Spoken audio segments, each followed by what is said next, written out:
Welcome to our CEO Insights sessions. We do 2 of these per month on the People Strategy podcast, and I cannot wait for you to join us this week as we chat with a CEO about key insights of how they've implemented a people strategy in their business. Join me in welcoming our guest for this week. Today, we have Ben Mones on the podcast. Ben is a CEO and founder at Fama, and Ben brings a very unique perspective to our conversation in the fact that he really started with creating infrastructure around and solving technology issues as a technologist. So how do we solve people issues when we come from a technologist perspective? Cannot wait for you to meet Ben and his perspective on ethical AI, and how to lead a remote team. Well, Ben, welcome to the People Strategy Podcast. It is fantastic to be with you this afternoon. Thank you, Traci. Appreciate you having me, and I'm excited to jump in today. Yeah, absolutely. All right. So you're running a business called Fama. Tell me a little bit about why Fama and what got you here. Yeah, sure. So just to kind of state for those that don't know, we're a talent screening company. So really what we do is help companies answer that big question: how's somebody going to act when they join around, fellow employees, around customers, and we plug businesses into the world's richest data stream, who we are online in text, image, and video to do that. So I didn't come out of HR. I didn't come out of talent acquisition. My background had been historically in software companies across a wide range of verticals. And I had hired a guy as a hiring manager a long time ago, more than, believe it or not, 14 years ago at this point. This is a VP of sales position. This guy looks great on paper, really strong resume, good references, flies out for the social interview, passes it with flying colors. 6 months into the job, the guy ends up sexually harassing one of our top salespeople at the company. Really bad experience for this woman, for the company overall. And after the fact, as we're kind of unwinding everything, doing our postmortem like most startups do, we see all over this guy's social media, pejorative, misogynistic content about women. That if we'd have seen it, we never would have hired this guy and brought him on board. So I came at, the solution set for Fama of how do we use online identity as a signal to hopefully identify workplace misconduct, but, as we might talk about today, getting into a whole realm of other pieces that can help in the candidate screening process. So yeah, that's really how we got started. I thought I was such a novice when I came in. I thought background checks were stored in like a secret underground bunker, 5 miles beneath the Pentagon or something. So I really didn't know anything. And I feel like they do in places like California, where it takes you 2 weeks to get them back. Well, for sure. But right. Point is like I came at this from a pure, how do we solve this problem perspective, and had to learn. And I've learned a ton about the, TA industry in general. So. Amazing. It's like when we look at anything that we create it to solve one of our own problems, right? And then we find all sorts of kind of things underneath it that helps us to grow and evolve. But why did you choose the name Fama?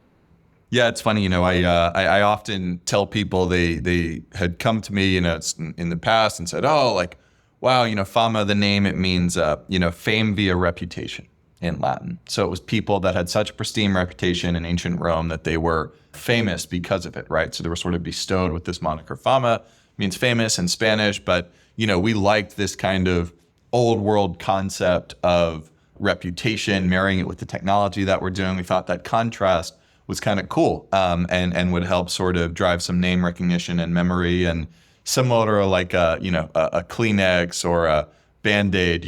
We were hoping for a name that was unique enough that it could become the thing that we were creating in itself, as opposed to just, the name of a piece of software or something. But the reality is, what I tell people is like, I had poured my life savings into this. I'm like living on my friend's couch, starting this company, like Googling potential domain names. I go, yeah, Fama, this is never going to take off anyway. I might as well just choose this URL and buy it on GoDaddy. So now, a decade later, still the name of the company. We've rebranded, new logo a couple of times, but the name carries through. So yeah, absolutely. So when you look at that name and the reputation, when we're bringing folks into our organization, so much of it has to do based on the reputation and what's out there, like what's that employee value proposition. And Sure. knowing that you're a fully remote company, what are some of those challenges with recruitment that really come from running a fully remote company?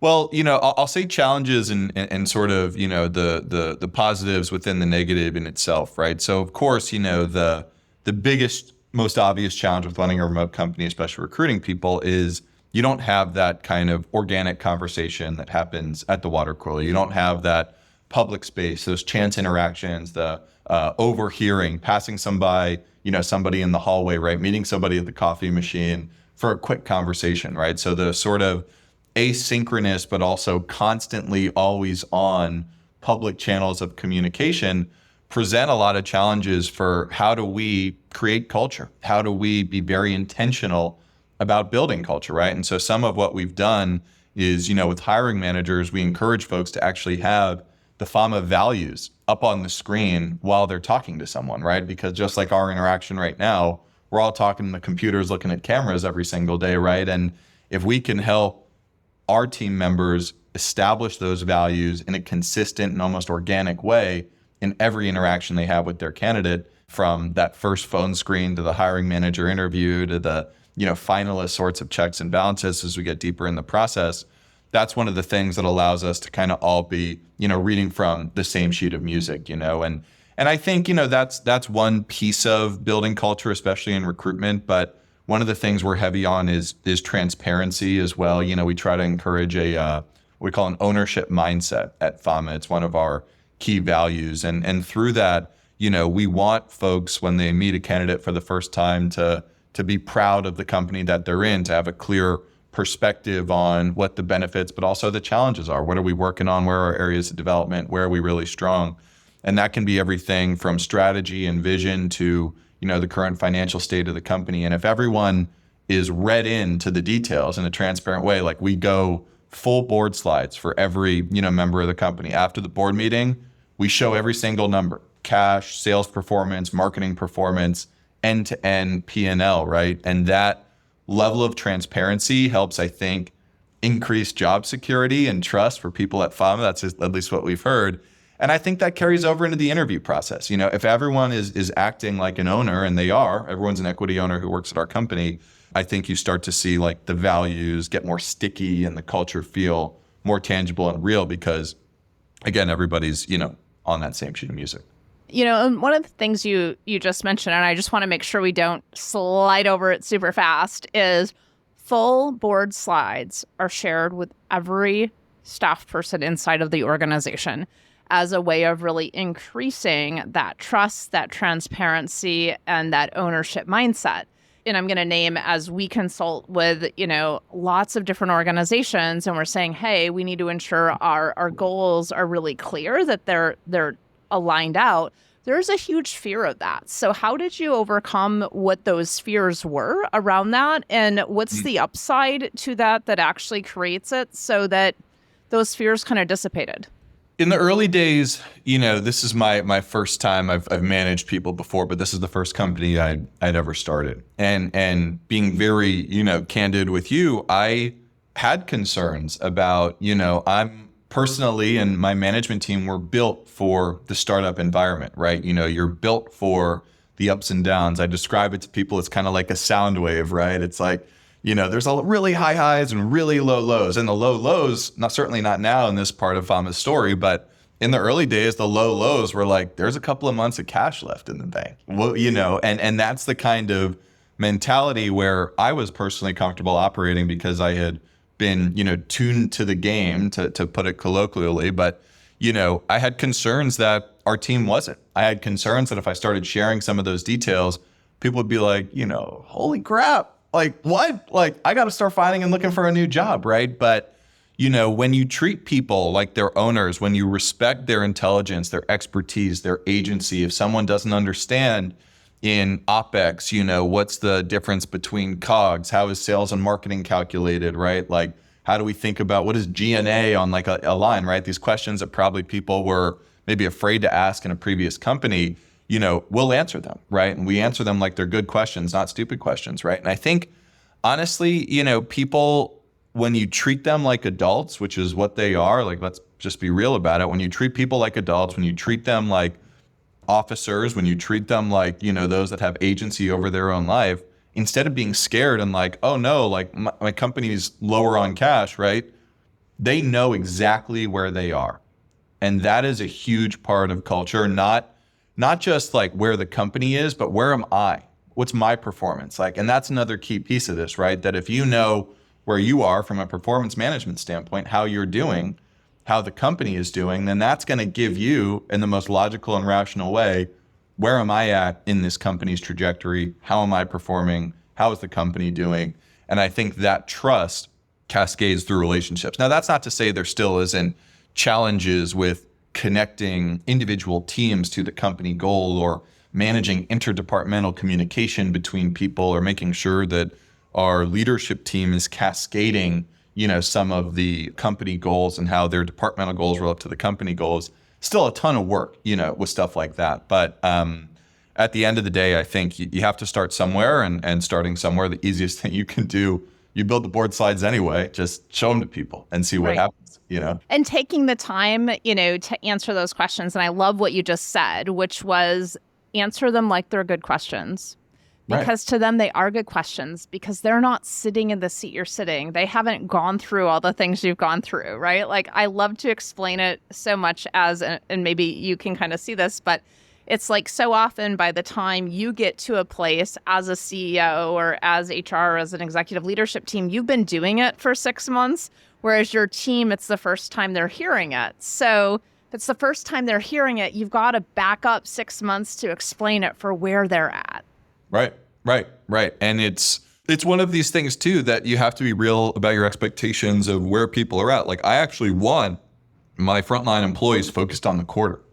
I want them focused on the month, right? I want them focused on the week to some degree, right? And so the role of leadership, I think, is establishing the kind of lighthouses, if you will, on the murky path ahead, so that folks can kind of be, slicing through the forest with their machete, but also flying the plane above the jungle, along that same track. So yeah, I think it's a combination of just, because they are, to your point, like, they are good questions. These, like, if you don't know an answer, guess what? You're not going to have that question again after you answer it. And then you'll be able to educate somebody else, whether it's at Fama or another business. And I think if you have that mindset too, with the modern, kind of talent pool we're in, that we're giving you this not just for this job, but for your next job. Like, if you gain the professional, personal, financial experience to get to your next thing, then, I think people stay, because then they're like, wait, I'm getting all this from this company. Like, I'm on my way up, I'm learning stuff, my earning power is increasing. Like, that's bi-directional value exchange. And that's a big part of healthy employee-employer relationships. And that right there, that bi-directional change, is really, how are we stepping into leadership? So if they're asking a question, they're always going to know the answer again to bring that person up from underneath them. But that has them growing in role growth, which is their own personal talent pathway that they have 100% control over. Totally. And it's like a real confidence when you're actually getting that. I think it's a challenge sometimes with, teams to say, what are your ambitions? What are you seeking to learn? What are you seeking to develop? And to have, and not at the sort of CEO to employee relationship, but the employee to manager relationship, just got to be clear about what those things are, right? Of like, what does a person want out of this experience? What element of their talent trajectory, as you're describing, are they seeking to influence the most? And I think that there's certain things you can do from a leadership level, but I think the blocking and tackling, the nuts and the bolts, whatever other dumb business analogy I want to use, like, that happens at the manager employee level, right? So. Right.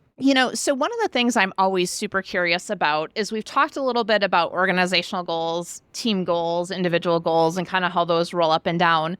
But what is the bottom line that your board assesses to? Or the bottom lines, I should say, because I feel like it's more than one typically. I mean, without a doubt, there is the, certainly in the United States, shareholder responsibility, which is directly related to financial performance, right? So call a spade a business, from an investor, from a board standpoint, is here to grow enterprise value, to generate profits and get a strong return on investment for, you talk about bi-directional value exchange. it happens at the board, management team level too, right? 100%. Not employee level. And that, cascading connection down is critical to make sure that the goals you set up for your team, going back to the last point, tie to the goals that you set for your board of directors and that line of sight and strategy, I think that you've established. So certainly financial performance, I think the long enduring health of the business, we get a lot of focus too from our board around diversity and inclusion. While we've seen, I think, within our company, and maybe it's just us, but we've seen within our company a really high ROI on just having a talent pool that reflects the customers that we serve, and being able to say that in a largely male-dominated industry, we're still 50% men, 50% women. We think that helps actually drive profitability. We think that helps drive financial performance. And so we've drawn the connection between a diverse group of people trying to solve a tough problem and our ability to succeed financially. And so, certainly the top level goal is financial performance at the company today, but how that's measured, we do report the building blocks up to that financial performance, which is inclusive of DEI. Amazing. Thank you so much for that. And there's such a tie to it. And I love how you just kind of explained how that's tied to it and the importance of it, because creating diversity without it just being, kind of sound bites, but truly aligned through an organization isn't an easy task. And there's so many hurdles to overcome within that. Are there any hurdles that you've overcome that have been some of those huge highlights at the end?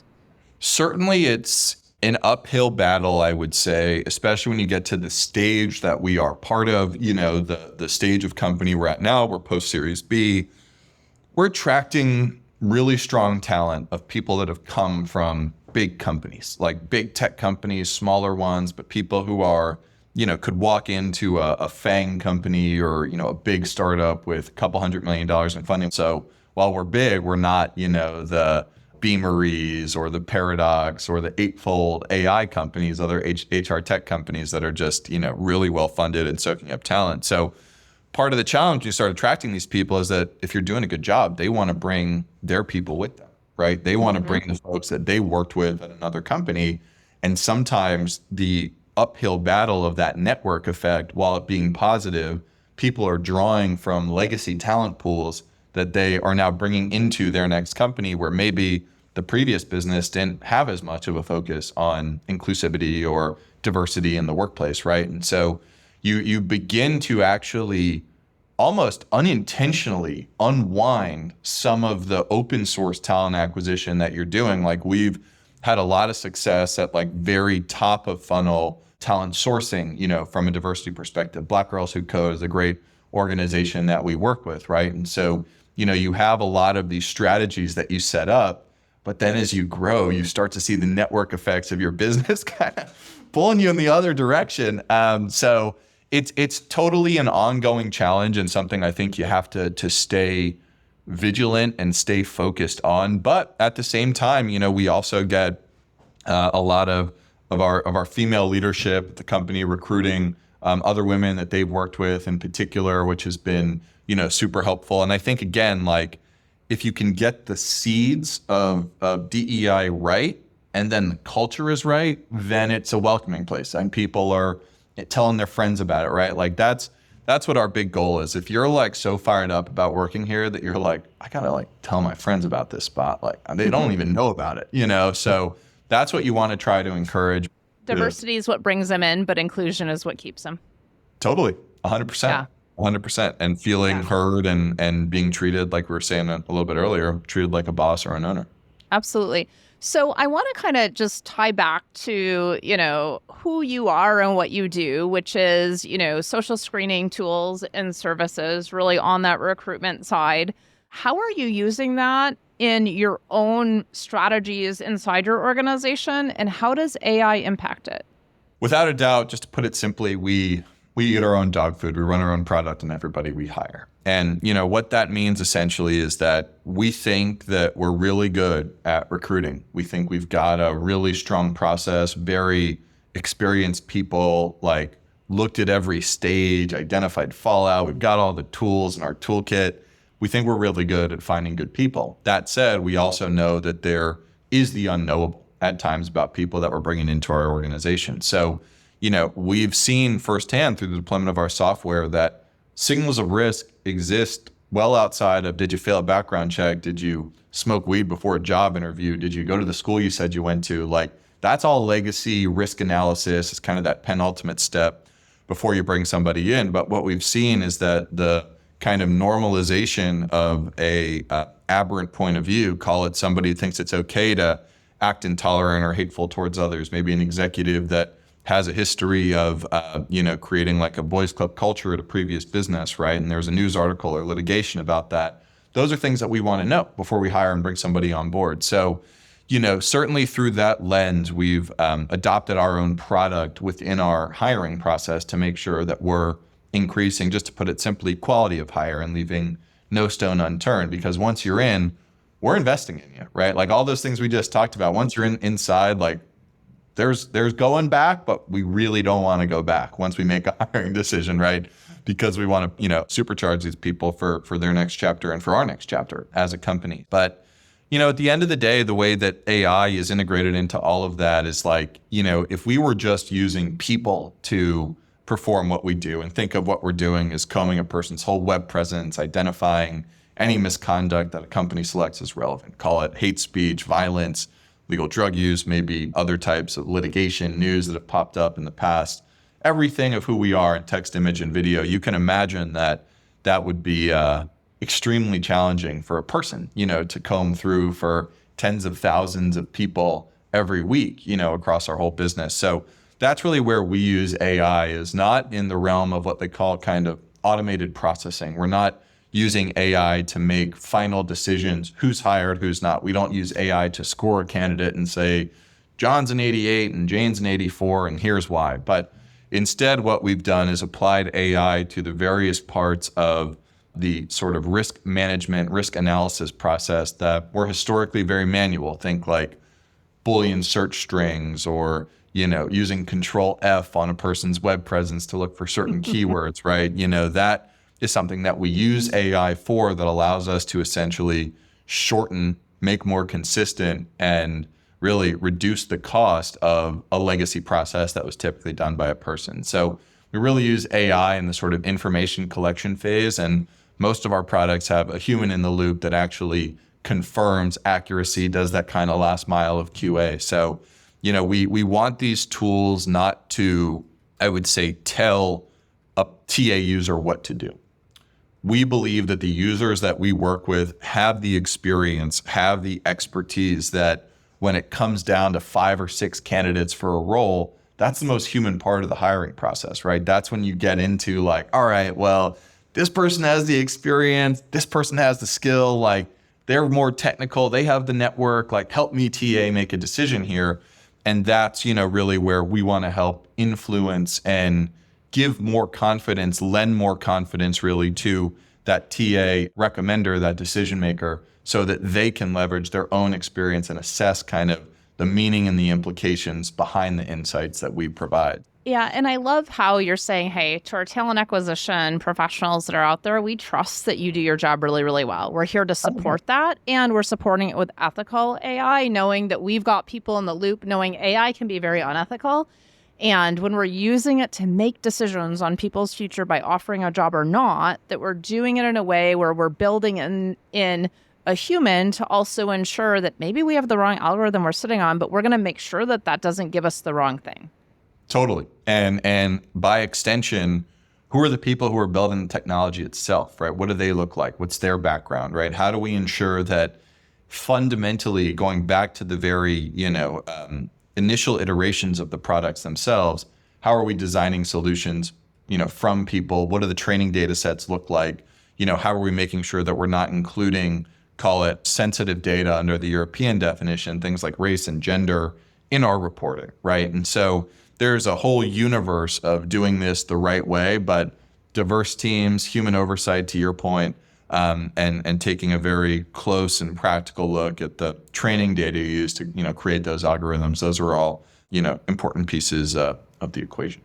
Yeah. So thank you so much for that. And we have covered a lot of ground today in our conversation. So I'm curious, as you reflect on our conversation, what insights do you want to ensure that our listeners leave with? Sure. I think, Traci, the last point you made is one I would just reiterate again and again, that I think there's a lot of concerns about technology replacing or negatively influencing the way that TA does their jobs, or really any professional, does their jobs. But what I want to just reiterate is that the expertise and experience that you've built up over the years, the time in the trenches, the messing up and doing it again from the beginning, right? Like those are all things that have gotten you as a professional, and I'm speaking to the general you, of course, but gotten you to the point that you're at right now. And technology that's coming is going to offer the ability to unleash that potential, increase the scope of what you are able to do, and hopefully make you more dangerous, more profitable, more exciting in your own company, right? And so really think of these tools as like, again, the power drill to the screwdriver, the lathe to the hand sander, right? That's what we are trying to bring in, the laptop to the typewriter. So that's the realm of technology innovation that we're in now. It sounds basic and elementary, but you got to remember that that's, it's not the AI overlord Skynet that's coming for Tom. And again, it goes back to what you said earlier, which is treat every question as if it is a great question, because we're at mile 60. Most folks are at mile 1 or 2. So how do we go back and meet them where they're at? And the analogy of, the hand sander to the lathe, or, the screwdriver to the screw gun, whatever that is, or the drill, those are the things of how do we move there, and overcoming the fears that are underneath that, I think is one of those things that when we can speak into it and enroll in it, it does unleash that potential. So do you have a specific challenge for our listeners as they step away from our podcast today? First, I would just thank everyone for listening in and taking the time, and thanking you, Traci, for having me on the show. But I would say, we have plenty of research to take a look at. We have a really interesting report we just released on the state of workplace misconduct, highlights by industry, the various signals that are out there, how you can get your arms around that kind of thing. But no, I would say just go in and recognize that these tools are here to help, and the challenges to be overcome are only those in your mind, right? Like anything is possible, and the tools around you can help you get there. Ben is masterful at utilizing analogies in the way that he speaks about the organization. And that was one of my key takeaways from this conversation. So I hope that you enjoyed it as much as I did. So as we head into this next section of what were my 3 insights from our conversation, what are the people strategies that align to those so that we can hit those business results? And one of the things I really appreciated about the conversation with Ben is that the business results that we talked about were, we know that profit is a key piece of that, as there's a fiduciary responsibility as a business owner. Yet we also talked about the impact on those that we're serving, and, a very specific impact on the people. And when we are great stewards of our people, we are also able to ensure that we can bring in those profits that is specifically needed to a board and to our funding from other organizations. So with that being said, my first takeaway, Ben stated, answer them like they're good questions and treat people like adults and officers and agency in their own life. And that insight to me was answer them like they're good questions. Every single one of us are going to have questions. And as leaders, sometimes we are so far ahead of where our folks are that we forget to go back and really support them in coming along with us. And so as a people strategy, when folks come into an organization, we need to bring them along. And so answer every question like it's a great question, because it is for them based on where they are at. So as a people strategy, we want to build out orientation and onboarding plans that answer those key questions that they have. Then also, as folks are growing within their role, we want to have some growth opportunities for them to grow within that role so that they can truly be owners within what they are doing. And that's a key people strategy that we talk a lot about in our people strategy roadmap. The business result of that is that folks feel truly included in the environments that they are a part of, and they feel like, hey, this organization's really taking the time to answer my own questions to ensure that I have the support that is needed for me to be successful and to grow specifically within the organization, which means we're increasing our retention and we're also increasing the productivity, which means profitability inside the organization. The second takeaway that I had is the bidirectional growth. So Ben had talked about how it's so important that we're growing from our team and our team is growing from our managers and leaders. So when we have bidirectional growth happening, and it is an expectation of bidirectional growth, what we're doing is we're building talent pathways through the organization. And that in and of itself is an incredible people strategy. So when we are asking the questions for folks to understand their thinking, essentially it's like that old saying of we're teaching folks to fish versus giving them a fish. Because when we teach them how to fish, they can feed themselves for a lifetime.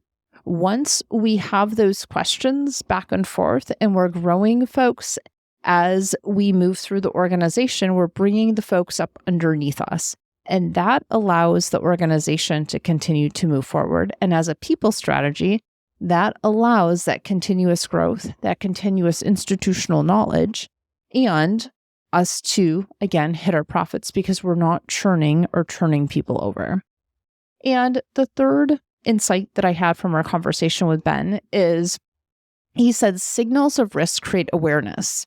And when he was talking about how signals of risk create awareness, it's really understanding what are the signals for folks when they're coming into our organization or when they're growing in our organization that allow us to say this is going to be a great performer or this is a risk that is not aligned with our cultural values. And so a people strategy aligned to that, the signals of risk or signals of performance is what are those key areas within your culture that are okay or not okay, that are the behaviors that allow you to say, yes, this aligns with who we are as an organization and how we serve. And so when we know what that is, then we can start to put some pieces in place, whether that's interview questions where we're asking very specific interview questions for cultural alignment. Ben and his team are very specifically using social networking in order to do that in a way that is legally compliant and using AI or artificial intelligence to do that as well. And when we're using that artificial intelligence as a people strategy, we really want to ensure that it is vetted, that it's compliant, and that it's getting us to those results or outcomes that we're very specifically looking for. The business result here again is we're speeding up the productivity and we're increasing the productivity of our team while still truly counting on the expertise that they have. So our 3 insights from today was answer questions as if they are all good questions, create bidirectional growth, and understand what your signals of risk and reward are inside of the organization. When we can create those 3 things and pay attention to those, we can create the people strategies around our orientation, our onboarding programs, our talent and growth development in role and into upper level roles. And then how are we screening and really looking at folks in a way that says, yes, these are the folks needed and these are the behaviors needed that match our culture, that match the job for us to deliver the exceptional results inside of our organization. So with that, thank you so much for joining us on this episode of the People Strategy Podcast. Join us next week as we continue to talk about building those people strategies with very specific tenets into creating your business outcomes. Have a great week. Thank you so much for listening today. I'd love to connect with you. If you'd like to connect, you can find me on LinkedIn at Traci, Traci Austin, and at our website at elevatedtalentconsulting.com. If you'd love to learn more about our process, please reach out to us. And again, thank you so much for listening and sharing your feedback with us through a review. Have a fantastic day.